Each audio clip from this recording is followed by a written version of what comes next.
Welcome to Coinology, the podcast. You ain't getting no money if you constantly worried about what everybody else got to say. If you constantly got your eyes on what everybody else doing, you ain't getting no money. When it comes down to closing a deal, I get it done. Every single one.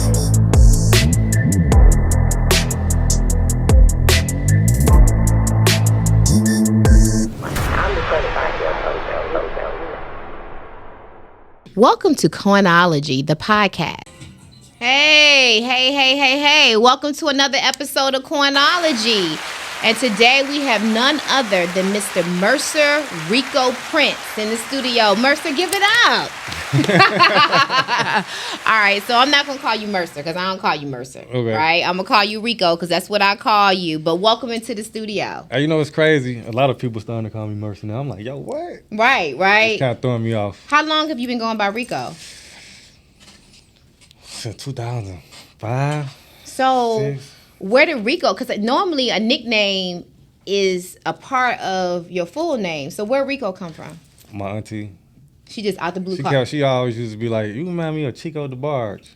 Okay. Instead of calling me Chico, they call me Rico. Okay, I can see that. That's a cute name. So from that point on, you just carry Rico. Yep. And you know what's funny is that most people think that because your name is Mercer Prince, that you're connected to the new liquor line that's out. Like, what's the likelihood of a line being named your full name? Still trying to figure that out. So you don't even know these people from a can of paint? Nope. So just one day, somebody just created a liquor line with your same name. Yeah, but the line is Mercer and Prince. That's what Mercer and Prince. That's what they call it. Okay. That's why the plus symbol in the middle of it. Okay. But still, what's the likelihood? It's crazy. I'm trying to figure out, is it two people or one person? I think so. I think the Mercer is one person's name and the Prince is somebody else's name. But the likelihood of it being your full name is a little...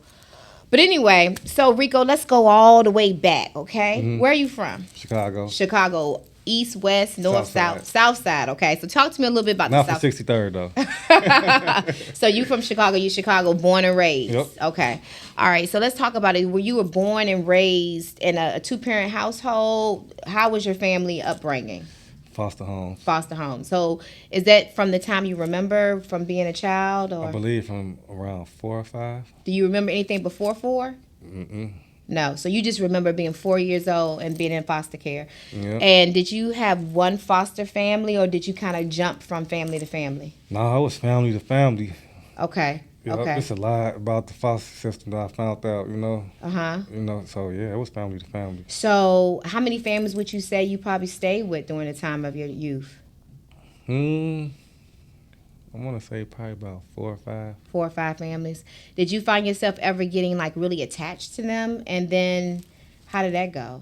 Nah, not really. I don't know. I think from my experience, the foster parents that I had at the beginning stages, me understanding the system now, it was more for the money. So it wasn't like you was able to build in relationships. Like, it still wasn't no parenting. It just was a household for us. Somewhere to be. Yeah, I hear a lot about that, where a lot of folks get into the foster system now to get an extra check. Some people do that instead of going to get a job or getting a second job. They'll, take in foster kids. A lot of them do. A lot of people. So you never really found a foster family during your period that actually made you feel like this was home? I think the last one I was in, but I wasn't even there that long. But that probably was the most I was connected to that person. Mm-hmm. So did you, when you were going from home to home, were you did you know about your other brothers and sisters? Did you have any other brothers and sisters that you knew about outside of your foster brothers and sisters, but your actual blood? Yeah, I did. I got brothers and sisters, but we were separated. Mm-hmm. For some reason. I never figured that out, but they separated me and kept the 4 together. Oh, so they were together and you were by yourself. Mm-hmm. You were by yourself. And how old were you when you found out that there was another set of family out there? Well, we knew, like, probably at the age of 7 or 8, I knew, like, we would go visit them. They set up visit dates and stuff like that. Oh, wow. So the system would try to keep you guys together. Yep. Okay. That's cool. Did you ever find out where mom and dad were, or? Yeah. Okay. And when you found out, did you ever reach out and say, I want to come home, or how was that? I mean, well, I remember we used to have visits at first, and then the visit stops. But then it's like, up until this day, it's still the same situation. So I don't think they never put the effort in. We knew it wasn't no possibility to go home, because once we started getting the age, we like, oh, they not capable, like they on drugs. So you found out your mom and dad were on drugs. Mm-hmm. Okay. And so at a very young age of 4, you had to learn how to fend for yourself at 4 years old. So did you ever have the whole feel of family as a child at all? No. So family wasn't even in the equation. So when you started going off to school, what was that relationship like with the school? Were you really vested into education, or what was that like? Now that's interesting you say that, because I think school gave me a little bit of hope, because it was the grade school. It was a teacher there that I used to call that teacher my mom, because during school, after school, for the dances, she used to make sure I had the clothes or the shoes, and just make sure a lot of things I needed to have handled was handled. Did she know that your situation at home? Yep. She did. So she took a deep liking to you. And so when you had to move on from her class, did you keep that relationship with her, or? Yeah, I kept it as long as I could. And then I think she ended up passing, probably because I ended up moving from Chicago to the suburbs. Okay. Because it's like, it's a community of these foster homes. It's like 15, 20 foster homes. They all in the same place. But once I moved out there, kind of lost this contact. Okay. So, but she was like hope for you, for hope. So then, when you were in school, what did you desire to be? Did you ever have a desire as a young child? I want to be this when I grow up. No, not really, man. I think the average basketball. I was really into basketball, football, skateboarding for real too. A lot of people don't know that. So did you see that as more like an outlet for yourself? Yep. So then, was college ever on the horizon? Was that even an option for you? So did you just turn your sights into the streets? Yep. Okay. So did you ever find yourself getting into any trouble out there in the streets? Yep. Okay. So you found the streets that was your home. So did you ever find yourself getting into the Chicago gangs, or what? No, I never got into the gangs, because my little brother was a producer. That's how I got into the whole entertainment industry. Okay. My little brother, he been producing and making music. And this is your blood brother. Yep. So he been producing and making music forever. So I never really got into that, because he was always producing for this gang member, or this person might be in this clique, but so we stayed out of that. So we was always able to have relationships. And I think to this day, that's why I'm able to reach out in certain situations and did a lot of those situations, because the respect is mutual on both sides. Is your brother still in the music industry? He passed. Oh, he passed away. 2018. I'm sorry to hear that. I lost my brother in 2019, so I know it's a tough situation. So you entered into the music industry, in a sense, on a peripheral view, right? Yep. So you started falling in love with entertainment at that point. And so did you graduate from high school? Nope. Okay. I got my GED. You got your GED. So once what age when you left? Which age were you when you left school? I was 14. 14. And so did your family, the moms and dads, the foster family, they didn't have a problem with you leaving? They didn't try to change your mind? Was it? No. No? I mean, one of them, they could do it, like, because like, again, in the foster home, it's multiple foster kids in this one house. You get what I'm saying? And I just felt like the stuff that was going on, I just left. So what was going on? It just wasn't, you know how you say the family vibe? Like, it wasn't no holidays, it wasn't nothing. We was just like, we all in the house, you know what I'm saying? Like, we fending for ourselves. So at that point, I'm like, what am I here for? Then it's like, they give you supposed to get, I think, monthly checks to go shopping and stuff like that. And we ain't going shopping. We ain't getting no shoes. And it's just like always been the same. So it's like, hey, yo, I got to go get some money. So I'm out of here. And so when you said, let me go get some money, what was that? What was that looking like? What did you decide to do? Sell weed. So you were out there in the streets selling weed. You said, I got to find it on my own. And the parents never did say, where are you, Rico? Come home. Well, I guess the caseworkers, because you got caseworkers when you in foster home, so maybe, possibly, I don't know. Not about, I was gone. So the foster system, they really don't care, like the system, like, yeah, they might check on you, but it ain't like they sending the army or the police after you. You know what I'm saying? Even at 14, because you were a baby at 14.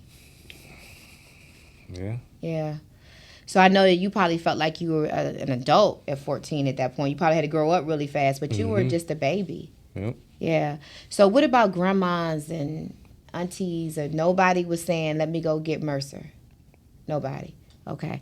So out there on your own at 14 years old, you had to make it do what it do. Yep. So what did you decide to do, Rico, at 14? I mean, how did you survive? How did you survive from 14 to 18? What was your life like? What did you do?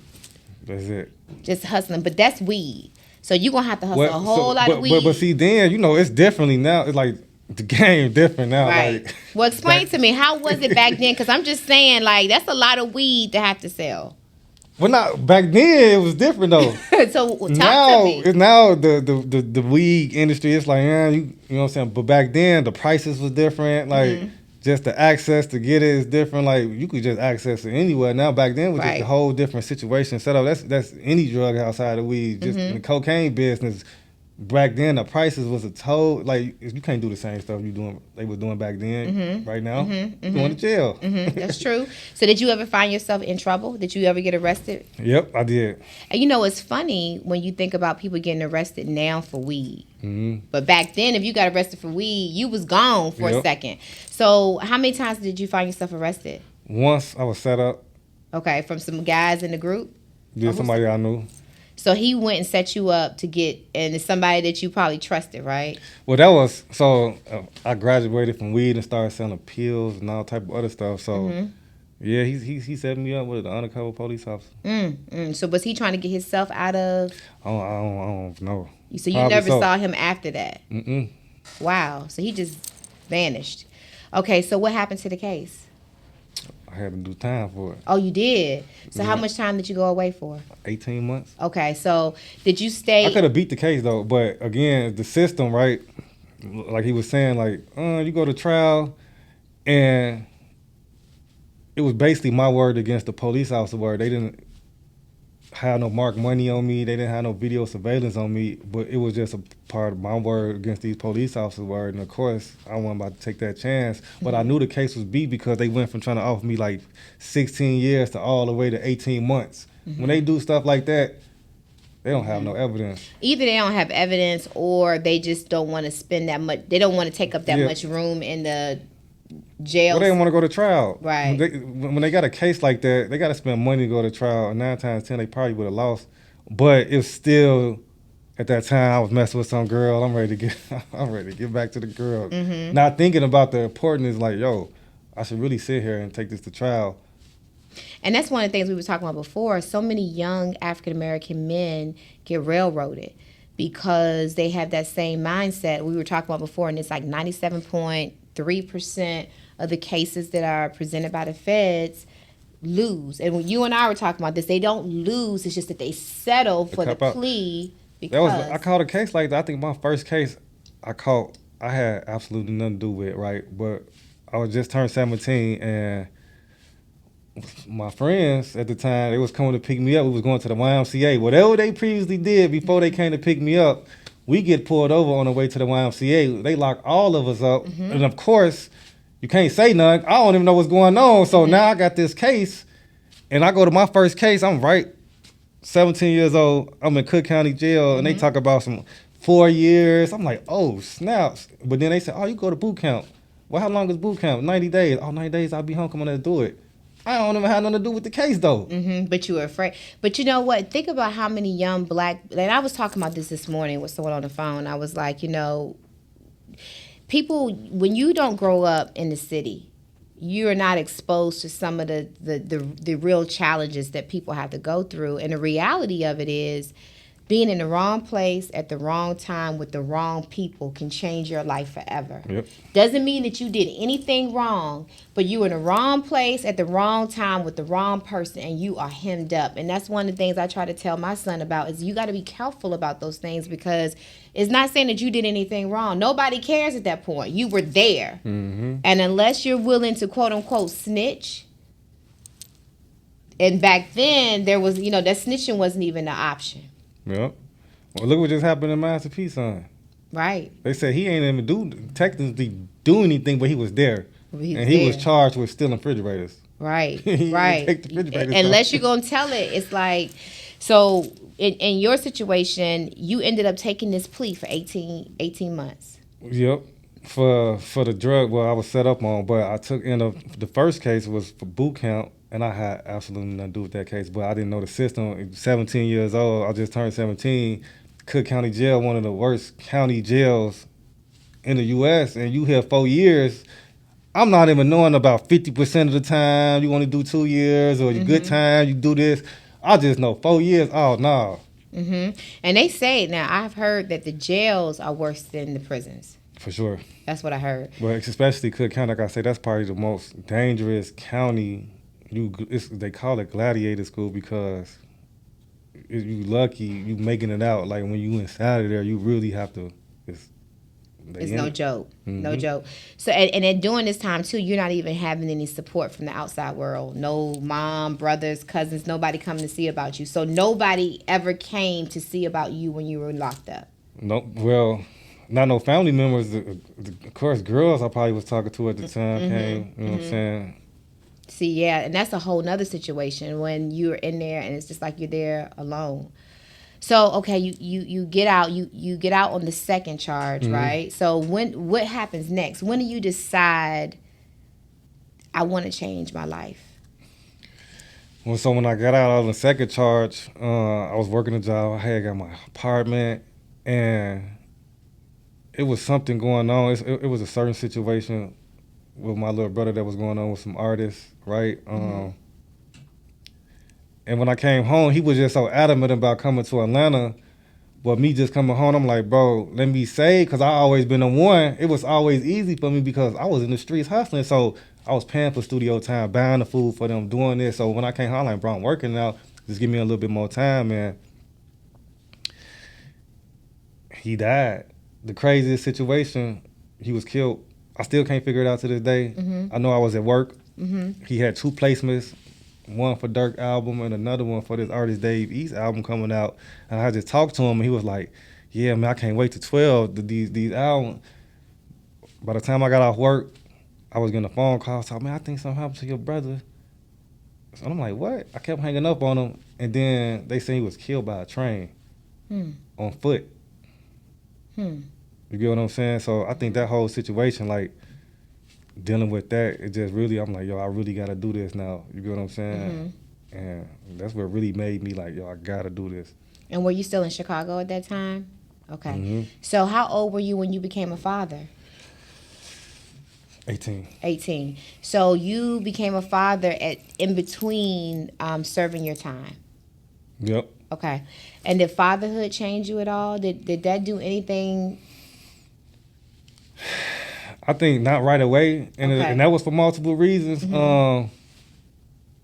My daughter, just the situation with her mom, I think,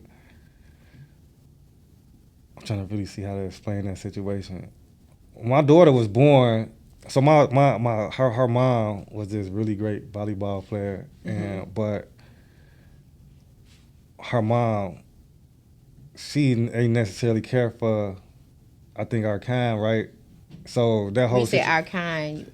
Like my skin color. So okay, so to be clear for the viewers, your daughter's mom is Caucasian. Yep. Okay, so she's white, and she did not. You think that her family wasn't too fond of you being a black guy? Yeah, not only that, but it's also that their daughter, she was a star volleyball player, and she got pregnant by me. You get what I'm saying? At the time, you got to look how. From their lenses, it's like, oh, he a foster kid. Why would you have a baby? You know what I'm saying? Like, so he ain't got no family. He ain't. Why would you? Right. And did they know about you being in the streets then too?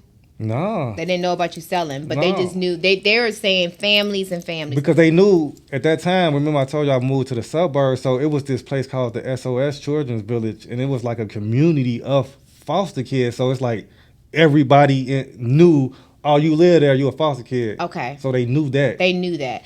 And so when she became pregnant, were you and her in love? Would you say that was your first love? Yeah, we was rocking. But what happened was, when she instantly moved to what they made her move to Wisconsin. It's like they gave her ultimatum, like, okay, either you gonna move here, or we not gonna help you with nothing, because they wealthy people. So it's just like, so they immediately. At this time, I can't offer her none. You know what I'm saying? Like, I don't know nothing about fatherhood. I don't know nothing about nothing. So I don't blame her for making that decision. And I'm sure that broke your heart, though. That was your first love. Mm-hmm. And especially your first love and not having a family. So that was probably the closest to family that you felt was with her. Yeah. In a way, like I say, we both was young, so it wasn't. I wouldn't say that was the best relationship, but that was somebody that I was close with. You were close to, mm-hmm. and you were your firstborn. Yep. So when she moved away, was she still pregnant at that time? Yep. Okay, so she moved away, and you had to deal with her being gone. And then is that when you went away and served your time? Yep. So you served your time. So she had your daughter while you were locked up? Yep, in boot camp. Okay. And how did you find out? I think my sister sent me some pictures or something like that, or wrote me a letter or something like that. Okay. And so you became a father, and then you became a father again at what age? 2 years after that. 2 years after that. So at that point, being young, you're a father at that point. Now the second kid, and like, so when I had my son, that did really was like, yo, you got to get to it now, like, because now even though I know I didn't have a close relationship with them, it's still like that was my goal. It's always been, yo, I got to get this together, because now I got to provide opportunities for them. And so did you have a desire to have a different relationship with them because of your lack of family relationship? Yep. Okay. So what types of things that you put in place when they were young to say, okay, I want a family? Just to make sure I'm just hands-on, just be in contact, right? Because my thing was, like, even to this day, I'll be like, yo, how can you have a kid knowingly and you not doing anything to stay in contact or reach out? So even though the situations with their mom don't always be great situations, I always made it any way I could to try to stay in contact with them. You get what I'm saying? But certain situations, again, it prevents you from doing that from the adult side. And the mom of your first daughter, did she understand that it wasn't you, it was her family keeping you from her and her daughter, your daughter? Yeah, I think she was in with it too. Like, okay. Like I say, we ain't had the best relationship, but then I'm really trying to explain the situation without talking crazy about it. Yeah, we was young. You're young, yeah. She was doing her, I was doing me. And her parents were probably trying to do what they thought was the best thing for her at that moment. Yep. So how is your relationship now with those grandparents, though? Now, do you guys have a better relationship today? I ain't seen them since. Oh, you still haven't seen them. So you just have a relationship. They don't. So they like, okay, you just have a relationship with your daughter and you don't have to deal with them at all. Nope, so they don't come around. They don't. Well, my daughter about to be 17 now. Wow. And they just don't ask questions or? I mean, what they asking? Well, how's your dad? I mean, I don't know, but wow. Okay, so you're a father of two. And now you're out there, and then that's when you shifted, when you had your son. Yep. Mentally shifted. And so then, is that when you entered into the music industry? Yeah, I always kind of been hands-on in it. I think probably in, I want to say, around 2012, 2013, that's when I got more interested. Like I say, my brother been into it, but at the time, I still wasn't seeing no money in there. Like, these dudes in the studio, I'm still paying y'all the studio sessions. So it wasn't until around like 2012 when record deals started getting signed, and I started like, oh, okay, let me get behind this a little bit more. But it wasn't until probably about 7 years ago I really, after my brother passed, that I was like, oh yeah, I got to do this full time. And that's how you ended up getting involved with the catalog business. Mm-hmm. And so what it looks like to me, Rico, is that you've always kind of admired the entertainment industry from afar, but you're more of a businessman. Yep. It's more about what makes sense, what's making it pop. Because you don't really hear about a lot of young African-American men involved in the catalog business. So for those who don't understand, the catalog is where the money resides for these artists. So many people have even suggested that the reason that Michael Jackson and Prince and Whitney were murdered was because of their catalog. Yeah, I mean, it's a very dangerous, as far as that, the catalog, the masters, it's a very, very dangerous situation, especially when it involves certain artists like Whitney and Michael, because, again, these labels, they do a lot of shady things, and then when you get the access for certain things like audits from them, that conversation become different. Well, explain to me, I noticed that there was a recent argument with Nicki Minaj and Jay-Z about some of her rights on Tidal. Are you familiar with that whole situation? Yeah, I seen something about it when Nicki was saying she was supposed to get paid and they never paid her or something like that. I don't really... She gave some of her rights.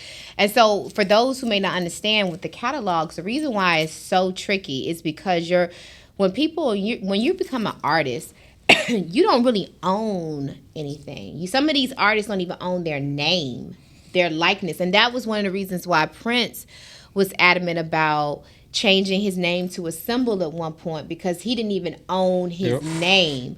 And so your catalog is where the people get paid the residual money. That is where the real money is. So a lot of times for years, they used to put the artists into the studios. You made these songs, you made these great beats, but you didn't own it.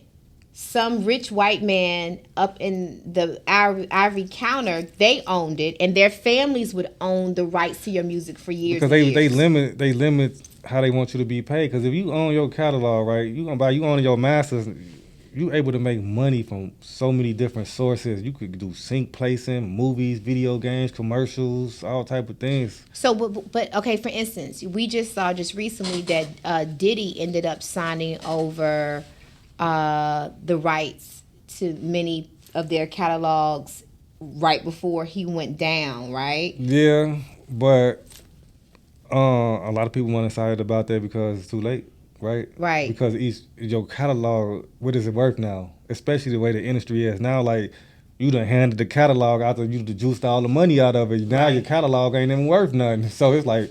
Right, because so let's talk about this. What can a new artist do? So now most artists aren't even signing to labels anymore. Let's be real about it. That's the best decision for them. That's the best. So you agree that people should remain independent. Yep. And until you get yourself hot enough, now you have leverage to go to these labels and negotiate certain situations, because you go into these labels and you don't have no buzz, they might give you a situation, but they taking everything from you. But how can you get a buzz now if you don't have a label behind you? Man, the internet is powerful. The internet is a powerful thing, man. But what's going on? A lot of the times, the artist, the creator, lazy. That's just reality. People feel like because they go to the studio and they record 30 songs and put them out there, that's it. But is it really lazy, or do they just don't know? No, they be knowing. Well, some of them know, and some don't know. The reason why I ask is because sometimes, Rico, I think some of these artists, they go into the studio, they go into the boardroom, and they sign these contracts, and they don't know what they're signing. And many of them, even if they did know, they're so eager to change their lifestyle that they'll sign away their rights. And then once they become this huge component, they then want to scream foul play and want to change the contract. But a contract is there for the person to reap the benefits in the good or the bad. Well, 9 times out of 10, you coming from poverty or you coming from nothing, you don't have the funds to go into one of those meetings with an attorney already, right? And that would be the problem most of the time. They going into these meetings, they don't have the funds to be able to go hire an attorney to go read this contract and a lot of them end up signing contracts. That's not great. So in that case, whose fault is it? Is it the fault of the person walking in, even though they don't have the funds, or is it the fault of the record label? They should have wrote a fair contract. What do you think should be the case?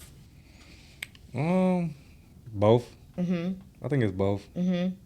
I think people just need to start educating themselves more, especially if you are aware. Now, you done heard the stories over and over. Oh, I'm getting messed up by this label ain't straight, this person ain't straight. So now it's like you should be a little bit more cautious before you start going into these situations. Mm-hmm, mm-hmm.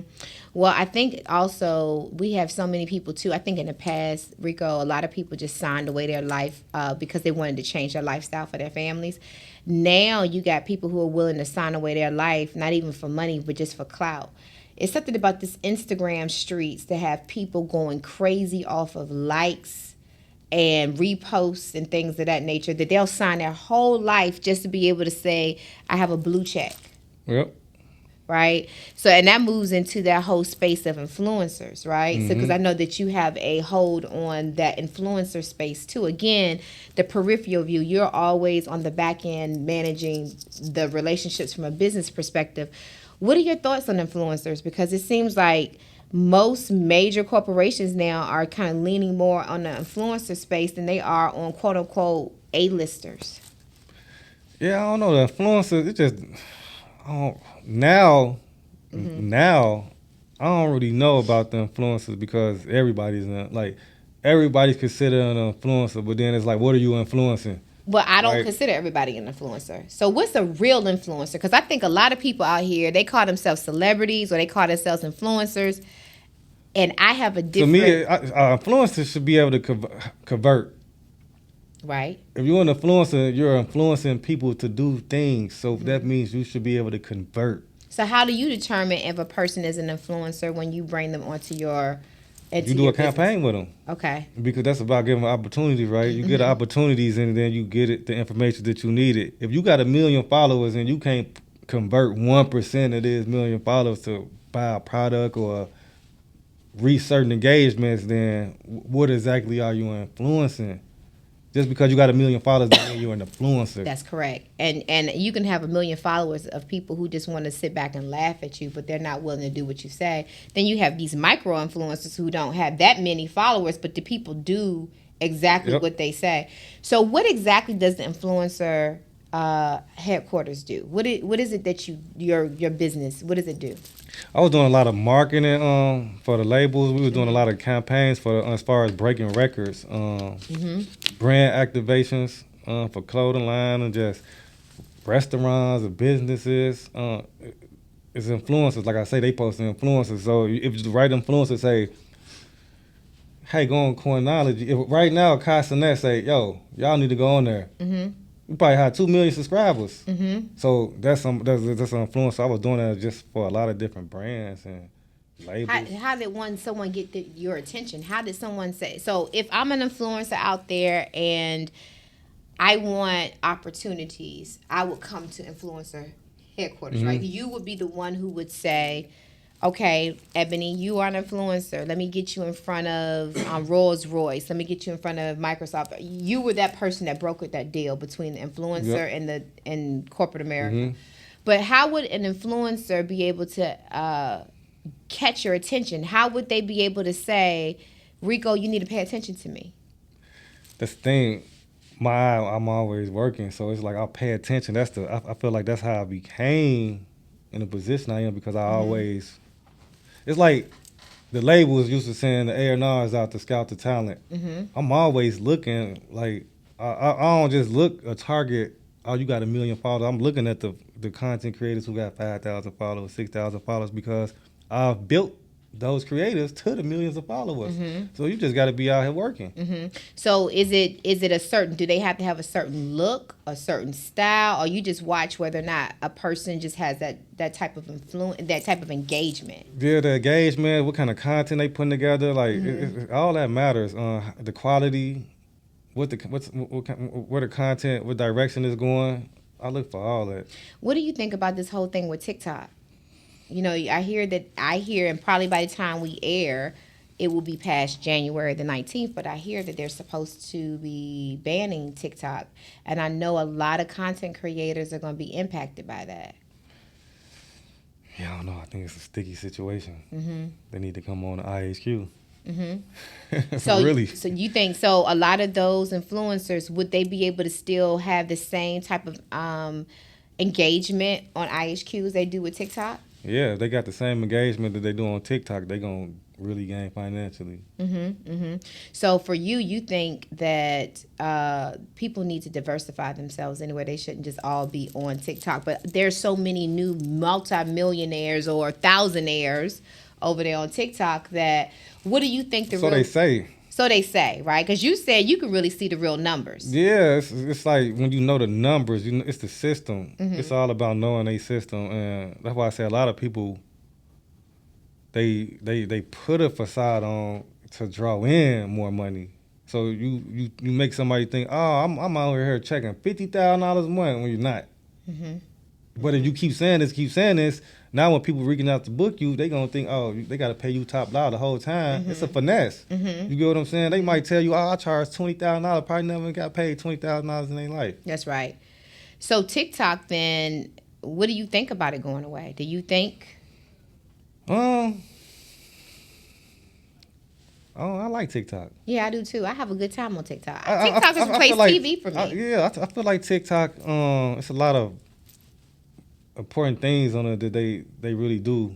You find out about. Mm-hmm. I don't see that on a lot of other platforms. Neither do I. I don't, and I think it gives a lot of content creators who probably wouldn't have a chance on other platforms an opportunity, because I've been introduced to so many new content creators I wouldn't have seen on Instagram or Facebook because of the way the algorithm is set up. Mm-hmm. I would have never come across them. I think Instagram more for like celebrities and stuff. Like TikTok is way more creators on there. TikTok is ready. It's for the everyday person, mm-hmm. and it's kind of sad that it's going away. And it's like, I feel like TikTok, people could be more of themselves on TikTok, right, than Instagram. Right. It's like Instagram, you got glamorous. Well, I don't know, because I see people getting up there on Instagram with bonnets on their head. Well, yeah. And I'm like, oh, and that's another thing too. Today, in this day and time, Rico, people just get on social media any old kind of way. I just thought, if you get on, you want to look your best, but people get on there any kind of way. And I think if you get up there with the bonnets, you get more traction. It seems like people are more engaged with you at that point. Yeah, that's just the way the culture is. Yeah. Anything you do. So depending on whatever they do January 19th or not, whether TikTok is here or it's gone, IHQ is now here. So now you haven't closed the door on your influencer piece, but you're now expanding your reach on other things. So you have your catalog business, then you also have your influencer business, and now you have created a new lane, which is in the TV streaming space. Mm. What was it about TV and streaming that caught your attention? Just learning the business. I had the opportunity for like a year, but I really didn't know what was going on with streaming and advertising and stuff like that. And one time I started diving into it, and me already working with the creators, I'm like, oh, snap, like this was going on. Like when you think about the advertising business, it's almost $1 trillion business. Mm-hmm. So really, when we talk about streaming and content, it's not really just about the content. It's about what people are missing, the missing the mark. It's about the advertisement, which people mostly forget. Even when you're listening to the radio, when you're watching TV, you're thinking you're watching TV to see Real Housewives of Atlanta, or you think you're listening to the radio to hear Lil Durk's new song. They got you listening to Lil Durk's new song because they want you to hear the advertisement that's going to play right after it. Or they got you watching Real Housewives of Atlanta because they want you to go ahead and see the Ford commercial that's going to run right after. It is not about the TV show or the music that you hear. It's about the advertisement. Yep. So it's the same thing for like YouTube, TikTok, Instagram, anything. Facebook, Pandora. On Pandora, you can only skip after 3 skips, you can't. You can't. You're forced to listen to those advertisements because people are paying top dollar for that. So the content that you're listening to is really just it's like the fly paper. It's pulling you in, but that's not really why you're supposed to be there. Yep. So then when you understand advertisement, you understand it's targeted. That's why certain networks have mandates, and they create certain shows and certain programs because they know the biggest advertiser is going to place the biggest butts on that content, especially if it got viewership on it. So what is it about Black content? It seems to me that everybody is trying to get their hands on Black independent content now. You know, Tubi ended up being one of the top. Not now. They've been doing it. They've been doing it, right? Been doing it. It's like when you can go back years and years and years. They've been the Black content, the Black shows. Everybody, we our culture. It's just our culture, right? Mm-hmm. Even when you take the Fresh Prince of Bel-Air and Family Matters and all them, like the advertisers, a lot of eyeballs was on those projects. Mm-hmm. It's always been because we lead the way. Mm-hmm. That's just what it is. Sports, film. It's just our culture. It's our culture, and you know, people laugh, Rico, about that's a Tubi movie. He. But Tubi was the #1 streaming platform last year, and it also had the largest amount of African American independent films because that was targeted. It was targeted. That's why I say, like, when you understand the business, you understand why it was so smart for Fox to buy Tubi during the pandemic when the world forced to be in the house. And who do you target? Mm-hmm. Who do they always target? Mm-hmm. Us. You target the poverty. You target the people who need the opportunities. So you create a system to mentally make these people think who not used to having. You get somebody $40,000 who ain't used to having $40,000. They gonna tell them that's a lot of money. So now they going to tell their friends and their homeboys and their homegirls, hey, I just made $40,000 over here. You go tell it to somebody else who ain't used to making $40,000. Guess what they doing? They going to tell the next person. But in reality, on the back end side, if you made $40,000, how much do you think they made off the advertisers? Mm-hmm. And I used to wonder, but what about the quality over here? The acting is terrible. The this and that. It's not a network. It's not a network, right? So no one cares, right? So how do you keep people drawn in with bad movies, bad content? Like, how do people still continue to look? Because it's not their concern. It's the whole thing. I think it was during the pandemic. So you open up this gate. You give all these people, all these creators out here, hey, y'all can put y'all stuff over here. To them, they like, oh, snaps. We have a platform to put our stuff. Not understanding that this platform has the relationship with the biggest advertisers paying top dollar to place on this content. So really, what they also did was do what we talked about before with the influencers. They gave them clout. Yep. You were able to say, I have my project on quote-unquote TV. Even if I'm only making $5,000 for it to be over there, I'm still able to say it's on. Mm-hmm. Meanwhile, Fox is getting the big check because of the advertisers. Yep. So for years, we had our eyes focused on the shininess of being on TV, whereas Fox is behind the scenes saying, I just care about the ads that's going to run. Well, how do you think they made $900 million? Right. See, a lot of people aren't talking about that, right? So if they made $900 million, I wonder how much of that did they really pay out to the independent filmmakers? I haven't seen not one creator, not that I heard of, that made $1 million from it. Okay. So a lot of these folks online, when they call themselves Tubi millionaires, you think? I ain't seen it. You haven't seen it. Okay. So now. But that's why I say it's a lot of, it's a facade. A lot of this stuff is a facade. It's a flex. And our community is already open to flexing, so. Yo, listen, if people, you will have way more people out here running around saying they made millions of dollars out. You know how many people on Tubi with their projects right now? Mm-hmm. And they saying they getting 80% of what? You know, and some may add up. So, and is that the reason why you decided to create IHQ? Yep. So you're like the Robin Hood of entertainment, whereas you're going through and you're saying, okay, I'm going to, bring you guys over here. And your goal is to what? What is IHQ's goal in this space? To really shift the culture in a positive way for the creators. I think by me already having access with a lot of these influencers and understanding what they've been going through, a lot of them are coming and shifting because, like I say, you can tell the next person anything you want to tell them, but when you know the business, a lot of them understand I know the business. It's like, yo, financially, we still providing a way for you to showcase your talent for free to the masses of people. And we provide you technology with a very massive ad bank. We giving it to you. But right? are they getting more money with you? Yeah. Okay. So they're But it's still up to that individual. You know how you direct your traffic to YouTube or that's anywhere you go. A lawyer, a McDonald's employee, you still have to. McDonald's going to pay you at the end of the day, right? But guess what you got to do first? You got to get people to come in there. You got to go clock in and do them 8 hours. Do those 8 hours. So you're saying that, yes, I can give you an opportunity to place your content over here, but you guys have to do the work to make sure people bring their eyeballs over here for you to make the money. It's because it's content, right? If I got 1,000 movies on the network, how can I market your project? Right. That's why I say a lot of creators are lazy or they not understanding. You still have to market your project. When you look at these A-list Hollywood films, they do heavily market behind it. Even though the whole cast is A-list, they still have to market. They have to market like crazy. So let me ask you this: so IHQ, you got Tubi, you got Zeus, you got Netflix, you got all these different opportunities that people have out there. So when I think of Zeus, I know what I can expect. I can expect the baddies and people kicking and fighting and jumping through and Blueface and what's her name, Krishan.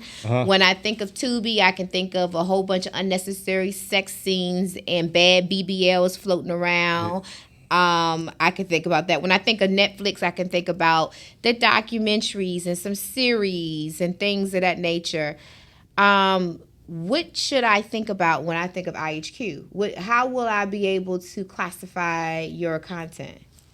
Purpose. Like the whole goal is to get that feeling back to the culture as far as real content with context behind it, right? Whether that's a daytime talk show, a romantic movie, a comedy, or a short film, like the programming having a message behind it. It used to be a lot of shows that you could watch and got a message out of that show. There was something going on in the economy. So it just get that feel back to the culture. So if I was Krishan Rock and I wanted to put my project on IHQ, would you accept me? Well, it depends on what kind of project it is. It's baddies. I'm a baddie girl. I'm fighting, I'm jumping, I'm kicking up dust. Well, it's a lane for that. I think, that's why you have Zeus and but if I want to come to you, I couldn't have that. That ain't the focus right now. That's not the focus. No. If I wanted to come over there with a bunch of bad BBLs and bad sex scenes that they have on Tubi right now, could I come over to IHQ? No, that's not the focus. That's not the focus. And see, that's the main thing, understanding the focus. And there's nothing wrong with the Zeus content. But that's why I say it's a lane for everybody. It's a lane right? for everybody, right? I just choose, I don't want to go down that lane, right? Because it's another network that went down that lane. So now it's two networks going down that lane. I ain't going to be the third one. That's right. So what's next for you, Rico, as we start to look down the horizon? Because IHQ is just getting started. Yeah, man. IHQ, that's what's next. Like, that's the whole goal. That's all I'm focused on right now. As far as the influencers, I think now it's like we leading that way and taking them from social media and to giving them the opportunities that they not getting. And a lot of them, that's where they at with it now. A lot of them been producing this content for years. Some of them 7, 8 years, and they still ain't in a movie. They still ain't in a TV series. So now I think a lot of them are excited because now once we start going into our original content, we get so many people, especially them opportunities to put in movies, TV shows, their own shows, their own movies. So that's what the goal is. That's the goal.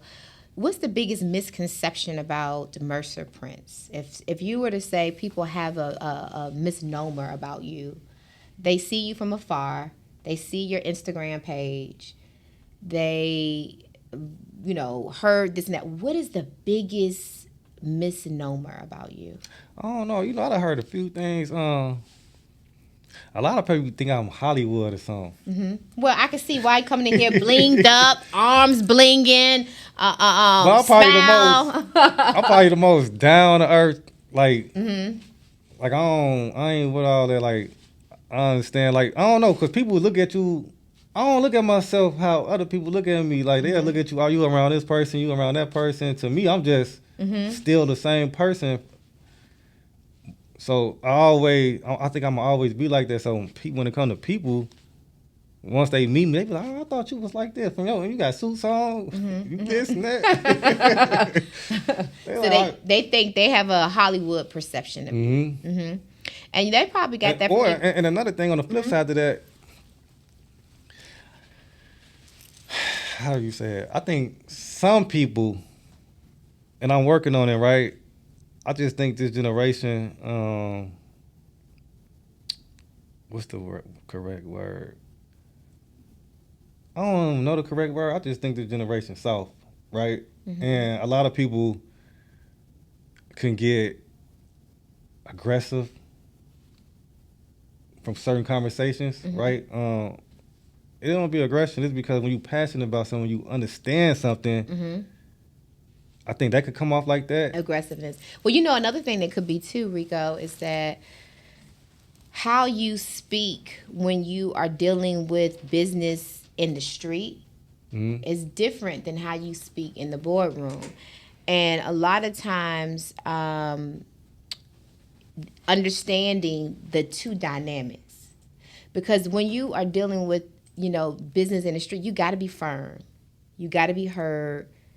Well, it depends, though, because I had a meeting with a very successful person, and I always been myself, right? And in this meeting, it was things that was being said that wasn't accurate. So once I got to speaking on this thing, this guy told me, like, yo, I like you. You ain't come in here and do the traditional, because when you in this entertainment industry, people feel like you got to move a certain way, or you can't speak up, or you can't say certain things, and I'm not going to be that person. I don't care who it is, especially when you educated, you know what's going on. So, you know, it's to some people it's aggressive. To some people you have to be there even in the boardroom, because the first sign of weakness, they eat you up. Especially in this bit, they're gonna eat you up harder in this business than they is in the streets.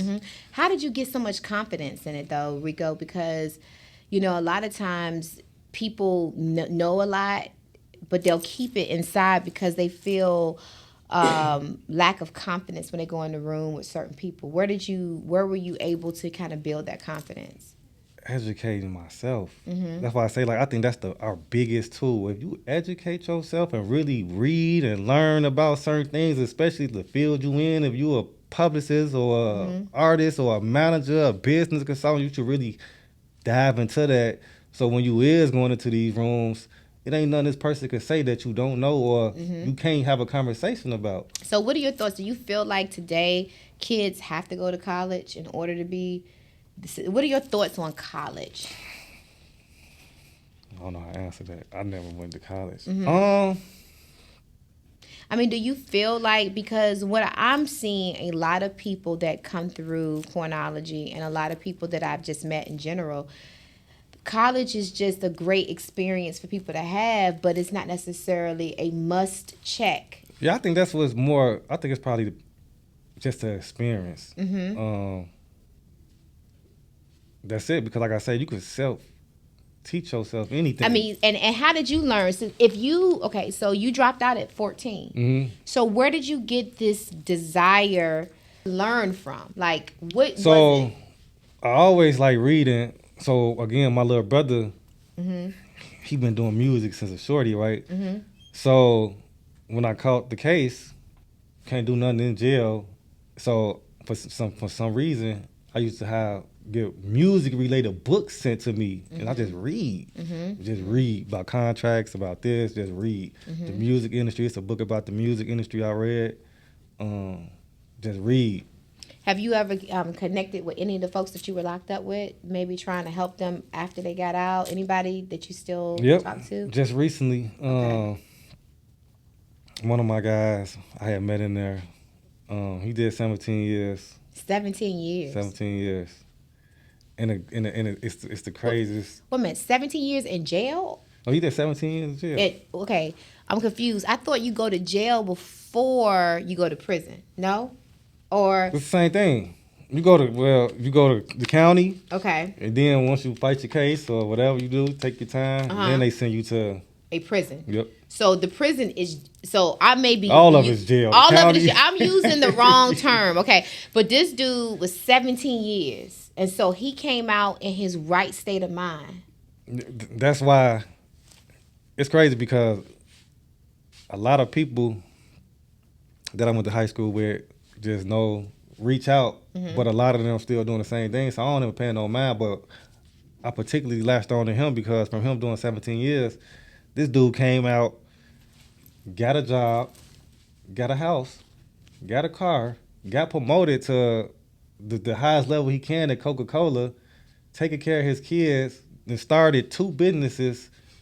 So it's like, okay, now after 17 years. After 17 years, mind you, it's dudes that never been to jail, right? Who can't even do that. That's what. But let me ask you this though, Rico. So how did he get a job at Coca? I thought that once you catch a case, you can't really get a job. No. So it is companies. They got Coca-Cola, Kraft. It's a lot of companies that have programs that for felons that you can go to. So he was at the Coca-Cola. He's at the Coca-Cola warehouse. Wow, that's a major. So I that's the type of stories I like to hear about for Coinology, because to your point, everybody has an excuse as to why they didn't do this, why they can't do that, this and that. This guy, a person had 17 years up on him because he was gone for 17 years. Mm-hmm. He had a felony, and he was able to still come out and make it. Yep. Wow. And that's kind of, and that's kind of the same situation with me. Like, again, I'm passionate about certain things because it's like, if I'm doing this, I don't want to hear that the sad stories. Like, I've been on my own since I was 12, 13 years old. I'd have been in and out of jail. And then, I was asked the question, like, everything I set out to do, it wasn't no support. The music, the catalog, it wasn't no support until after a milestone was reached. Now, are you trying to do this? So it wasn't like people was pushing this. Even my brother, like, that's why I really took it serious, because my brother did all this stuff for all these artists, and he never got the opportunity that he deserved. You get what I'm saying? Mm-hmm. People want, I don't know, family wants support, and don't want to share no song. People don't want to like you. Can leave a comment until after. Mm-hmm. You know what I'm saying? And that's up until now. Like, they was asked, you had myself, because I didn't have people just genuinely supporting. They don't do something to you. I just seen you over there with Lil Durk. Mm-hmm. I seen you over there with Tamika. I seen you over there with this person. It's like, people have to have validation. They have to see other people say it's okay, and then they jump on. And then some of it is just plain hate too. Yep. A lot of people just not going to. But you just had a launch. You just had a premiere, a big premiere of your business and a launch, and you turned the city out. Yep. So there was support there, right? Yeah, for sure. People did come out and support. And that's the thing. That's what I've learned. Like, I really learned. Like, it's not gonna be the people closest to you that's gonna get you there. It's gonna be, from my experience, right? When it comes to the people I've been knowing since high school and family members, like, that support is out of there. Mm-hmm. It's the people from the outside that's going to, because they know you too well. They too close. They think they know too much. They think, they remember you from back in the day. Yep. Right? And they're not going to respect the man that you are today. And that's I think that's a major issue with a lot of people, especially within our culture, right? Growth, people don't understand that, and some people have this picture painted of you or who they want you to be mentally in their head because they not mentally growing, right? Mm-hmm. So I got people saying stuff about me from 10 years ago. It's like, how are you able to speak on me when it's been 10 years, even 5 years ago? Mm-hmm. Even you are a different person than you was 2 years ago. I would hope anybody would. You get what I'm saying? So when people just have certain things, they want to put you in a box. Yep. It's easy to put somebody in a box and leave them there, especially because most people don't, unfortunately, want to see you succeed. So the higher up you go, you have to actually determine who goes with you. Most definitely. Mm-hmm. So as you're building IHQ, how are you determining who's going with you? The same people. Journey? You know, when I started it, set out and said, yo, these gonna be the people. Mm-hmm. That's what it is. Mm-hmm. Those the people. Mm-hmm. And it's about growing, and growth to me, that's you have to grow and just be consistent with those same people. When you picked out the folks, you had already had working relationships with them in the past? Not necessarily. You just was watching them, and then you said, okay, then I'm going to go in. Because, you know, that's the thing, Rico. People don't realize that your opportunity is out there. People are watching. They're watching, they're looking, they're paying attention, and from there, they make a decision as to whether or not they want to move forward or not. And move. That's why it's always about being consistent. Just keep working and keep working and keep working and keep working and keep working. And I feel like a lot of people do give up when they're not getting support from their friends and family, but you never know who's watching. That's why you just got to keep doing what you're doing. Mm-hmm. You know, one of the things you said to me a couple of weeks ago, we were talking, I think it was around Thanksgiving, and you were saying, you know, Ebony, holiday stuff just doesn't mean that much to me. Mm-hmm. Does that go back to your childhood? Yep. Are you starting to is that starting to change a little bit? I don't know. Mm-hmm. I don't know. I just feel like a lot of stuff be a facade. Mm-hmm. We go out, people break their backs. It's already hard for people. And then so now people got to overstress and break their back to spend all this money for this one day. For what reason? Right. Why are we doing this? Mm-hmm. It's already messed up out here for so many people. Mm-hmm. And now, because somebody made this rule that on December 25th, we have to go out and spend all this money. Mm-hmm. Does it really make sense? Mm-hmm. To wake up the next day, still stressed about how you're going to pay the bill, the first run around the corner. Mm-hmm. How you gonna buy food? How you gonna buy groceries? You just spend all the money trying to get the coolest toys, or for what? Mm-hmm. Because who said this? Who said it? Who did it? Well, I also, Rico, do you think that was like a coping mechanism too, as a child, for you to kind of put holidays in a box so that it wouldn't be something that you actually desired? I don't know. I don't know. Mm-hmm. I just know, like, holidays, like, it wasn't no holidays. Mm-hmm. I maybe probably got some coming up maybe 2 or 3 times for Christmas or a holiday or something. Mm-hmm. You know what I'm saying? Even birthdays, like. It really wasn't something that you really spent a lot of time and energy on. Nope. Yep. Yeah, I think as man-made holidays, we just put a lot of energy in things that really don't really matter, really, right? Man, I see people stress. It's like I still got a lot of people that I know that's really in the hood still, and then it's like for you to, it's all like I say, it's already messed up out here right now. Like we already as a people got it hard, and then there's one holiday rolling around, and we got to go out here and spend all this money or try to find ways to come up with money, just for that day, for 24 hours. Mm-hmm. You know, let me ask you this. I would definitely want to ask you this before we close out. I know that I used to get on my brother about this a lot when he was still here with me, when he was still alive. You know, he was really big on his friends from back at home. Mm-hmm. You know, still his friends. And I realized that there's certain things that once you get to a certain point in your life, you can't necessarily go back, because you go back, you're really setting yourself up to get got, right? Like I can scream all day long, Shell Road, right? But if somebody were to drop me off in the middle of Shell Road today, it would be like, okay, you know, what's up, right? So do you still, like with all this bling and everything on this new Rico, can you go back to the south side of Chicago and still just kick it the way you used to? Yeah, I can. With all this. Mm-hmm. And do I choose to? I used to go back to Chicago. But did you have all this on? Yeah, because again, it's the streets got a code and certain things. But I've been so far removed that I would be a sitting. So it's like I'm really trying to explain it. Like I think what I'm doing now, like I've been able to help a lot of people still, right? So but those are the ones that end up getting got. Yeah. So that's why I say it's just about doing it from a distance. Like now, do I go stand on blocks and all that with jewelry? Hell no. That like.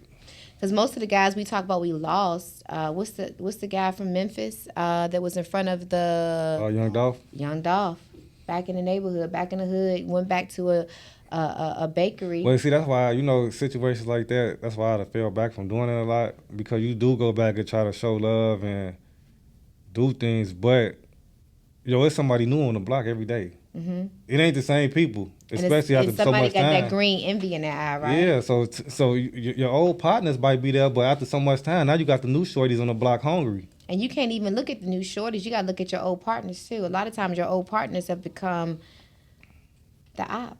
Yep. So So I guess my question was, do you still go out on the block back at home? Nah, that's what I'm saying, and that's the thing. I don't even talk like it's so crazy. I just think from growth or life.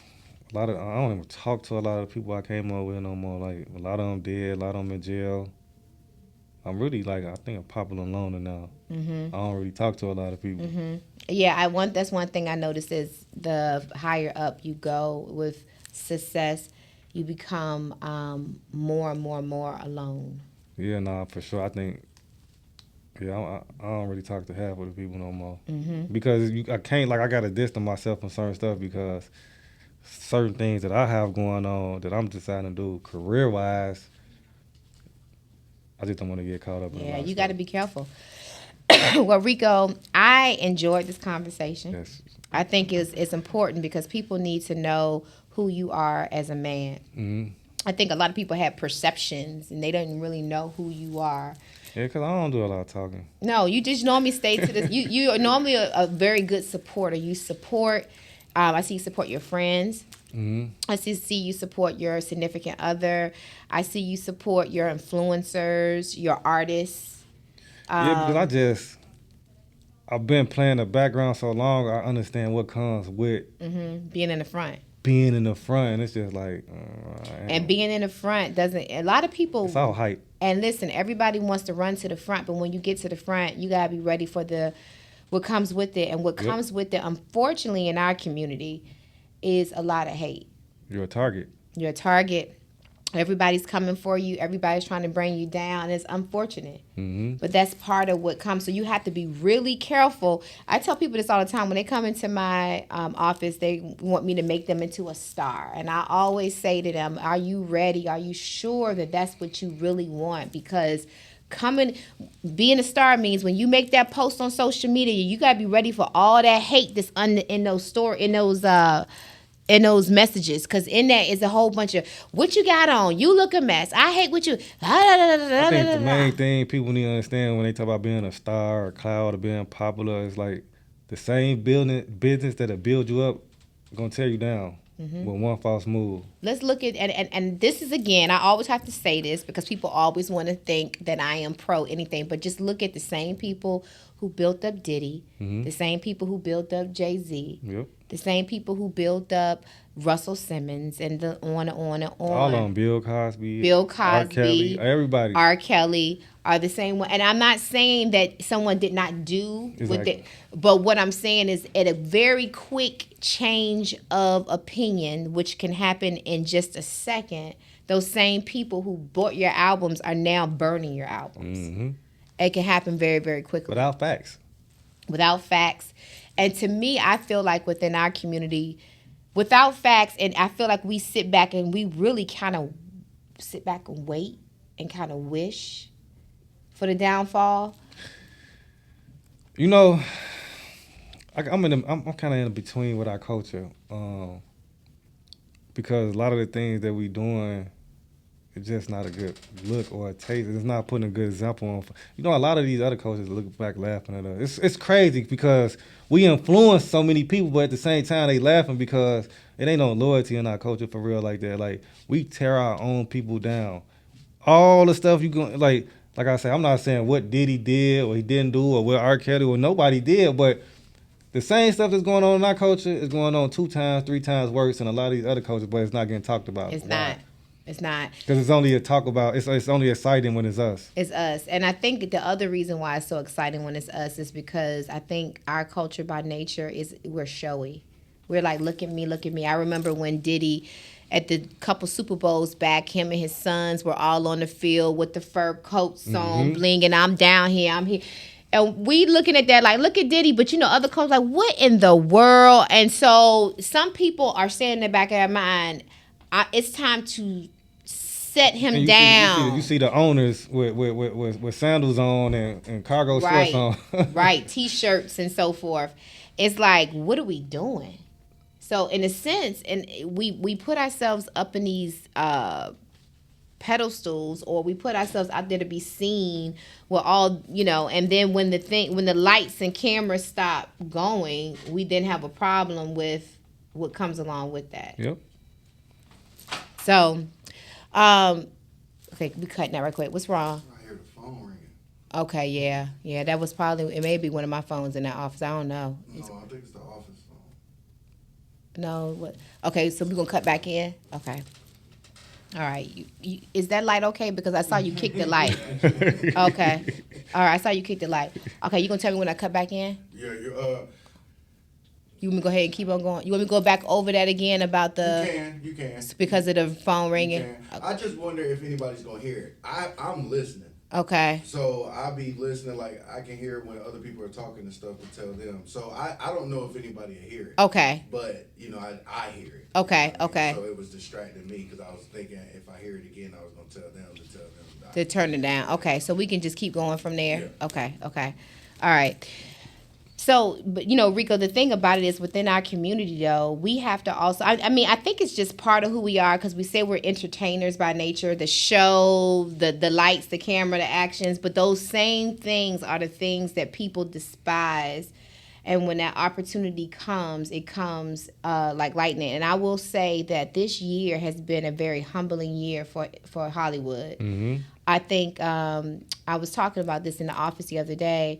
I don't think that Hollywood's going to look the same at the end of 2025. Not at all. And I think that gives the shift for IHQ to be even greater because it's really turning the reins over from Hollywood to the everyday person. Well, I think we're going down a good path. I just think right now the main thing is really figuring out the formula of how to educate our culture. Mm-hmm. That's it, right? That is it. We just need to put the word out there and the message out there. Yo, this is what's going on. Because all around the board, it makes sense, business-wise, financial-wise. Everything. And just the vertical we in. We able to do so many different things from the live streaming to the... And with no excuses. Like at this point, we don't have to use the excuse anymore about, I don't have the degree, I don't have the access, I don't have the capital, I don't know anybody in A&R. I don't have anybody in the offices of Netflix. At this point, what you're saying is all the excuses that one would have, they're all gone. Yep. So it's really up to you. Even when, because I know dealing with our culture, even when it comes to the scale of things, people tend to feel like, oh, this ain't big enough or this. So the scale of the network, it's like I say, it's about putting the information out there. We were voted in by Netflix and the Peacocks and the Disneys and the Tubies and the YouTubes for a certain reason, and that reason is the technology and the ad bank that we have. Who is we? My partner, Radiant Technologies. Okay, so Radiant Technology was voted in. What does that mean, voted in? So voted in the Streaming Innovation Alliance, which means like a lot. You got to be doing some pretty major things out here to get voted into the Streaming Alliance, and Radiant Technology was voted in because of the technology and the advertisement bank that they have. For the last 20 years, they have been providing over 600 companies with technology and advertisement. So a lot of these platforms, when they have technical problems, that's who they call to fix those problems. So Radiant is the platform that IHQ sits on top of? So Radiant TV is the platform. Radiant Technologies. So you got to understand. So Radiant Technologies is tech. That's the tech and ad company. Radiant TV is like this new generation's Viacom. Okay. So that's where IHQ sits at. And so Netflix and Hulu and Peacock, what is their relationship with Radiant TV? The technology in the ad bank, we provide them with technology and advertising. So basically at this point, you are a direct competitor to them. We're not competitor, I would say colleagues. You guys are all colleagues in this space. So when people need to know, where should I go, IHQ is a viable option for you. It's just like going over there to a Hulu, to a Peacock, to so forth. Because when it comes, like I say, understanding the business, when it comes to technology and advertisement, we're leading that way. So if somebody were interested in getting their project considered for IHQ, what's their best way of getting your attention? Man, just reaching out, submitting. Reaching out. I look at a lot of projects myself too, actually. So they can reach out through your website and through Instagram. Well, the website is getting made right now, but Instagram, PR team, the CCO, Director Cricket, who's over the content. And you have a lot of outreach opportunities too. That, like, I know you're gonna start doing some things in January. Oh yeah. So January, I partnered with Modex. The venue I did the launch at. We got a different theme each month for the film creators. I think January we doing the short films, and then February we got a different theme. March is a different theme for the content creators to come in and showcase their project to get placed. So if a person is interested, if you guys are serious about getting your project, and a serious project, no play, you can always submit your projects to the Real Rico Cola on Instagram. You can also reach out to the PR team at epimediagroup.com, or you can also reach out to Cricket, the director, or you can call us. Is that okay? Cut. You got a meeting. Okay, I got a meeting. Sanders, they said that it's already started. Okay, I'll be on there in just a second. Okay. Or, okay, so I'm going to start back. If you're interested in getting your projects seen on IHQ, you can always reach out to Rico or at Real. If you're interested in having your projects seen on IHQ, you can always reach out to Rico on Instagram at the Real Rico Ricola, or the EPI Media Group on Instagram. You can also email us at prteam@epimediagroup.com, or you can reach out to Director Cricket. Most of you guys know him as well. He is the CCO for IHQ. This has been an amazing interview because, again, I think people are getting an opportunity to really get to know the man behind the technology. You've always stood back. But I think this is your time now, Rico. You're about to shine throughout the lenses. So we're excited about that. A lot of people, man, I'm sure curious. Yep, I'm excited. Well, thank you so much, and we appreciate you coming in today. And thank you for tuning in to Coinology. We'll see you next time. Welcome to Coinology, the podcast. You ain't getting no money if you constantly worried about what everybody else got to say. If you constantly got your eyes on what everybody else doing, you ain't getting no money. When it comes down to closing the deal, I get it done. Every single one.